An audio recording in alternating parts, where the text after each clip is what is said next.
We was talking on the way over here. You was on tour with Ice-T back in 91. 91. Is that when Cop Killer was out? Or was that before? That was just before Cop Killer. I mean, Ice is probably one of the smartest entrepreneurs I ran across. Because whatever he thought about, he just put it in motion. So when he signed me, I thought I was getting that mentorship. Because I'm like, okay, I'm with Ice now. He knows I'm a street rapper. Maybe he can mold me into the artist I need to be. You know, I at least get the label to do the right things with me. But right there, he had New Jack City, then he had Ricochet, then he had the group Body Count, then he just exploded into so many different realms. And then to see him on television now, Law and Order, it's like, wow, this is... I mean... But it's nothing I feel Ice can't do. He was just that driven. And his talk game is crazy. So you definitely need to have him on the show. He was pimp, right? Yeah, No, it's certified pimp, but he had pimp tendencies. He had pimp tendencies. And you know, his street game, his knowledge is just unmatched from anybody I've ever met, and how he talk it and can translate it into that world of even how he got his deal was running into an exec and just talking and got a deal. His record deal? Yes. He just ran into somebody. Yeah. That's crazy. That New Jack City still holds up to this day.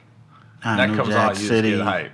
New Jack City was dope. That was the one. It was dope. I remember being there during the scene where they was in Red Zone in New York, the club with Nino Brown walking with the two chicks. I was there watching that scene go down, and I was also in a video that people probably never get, All in the Same Gang. It was like a West Coast version of Stop the Violence.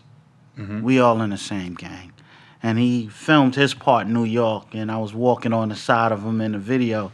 So people thought I was on the West Coast, but he actually shot his part in New York. And people go back to that day, was that you walking on the side? Because I'm a young dude, you know, with the fade and the half moon, and he gave me a little speaking part. It wasn't in my voice, but it was dope. And you said now, we were talking about, like, obviously you're producing, but you're DJing, and that you still on. How do you go from like you're rapping? No, you're right. And then you're DJing, and you're like, that's really your money winner right now is DJing on the road, right? Like you're killing it. That and still production based off of the new production I'm doing, and the revenues that come in for the stuff I already did back in the year. So working with Notorious Big on Ready to Die, working with Dr. Dre on Chronic 2001. I did a song called A Message on there. And working with a bunch of artists from back then, those, every time that get played, stream, whatever, that still works. So that, DJing.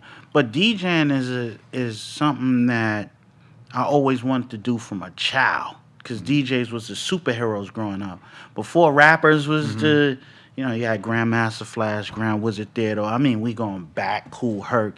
They were superheroes. When they was coming out and they wanted to play music, they come with big speakers, like outside, broad daylight, play music. Hold on. So they're just setting up speakers like on the side of the street? No, it wouldn't be inside the street. It'd be in a park. Okay. It would be in a park. They just come out the stoop with the speakers. But they would come out, set up, and they would call what they would call jams. Play music, and you've seen some of the greatest DJs spin in those years. So that's what I felt I wanted to do. Like, wow, because DJs had all the women. DJs had the power because it gives the power to rapper. All right, I'll let you rap tonight. Like, you rappers wasn't like, yo, I'm just going to get on. The DJ had to let you get on. Mm-hmm. And they had the speakers, had the ropes set up, and, you know, just the power of being behind the ropes. They said, yo, get from under the ropes. You're not welcome here. Wow. It was like territorial like that in that little... So if a DJ's spinning, right, you're in the park, DJ spinning, and somebody comes on like, I want to rap.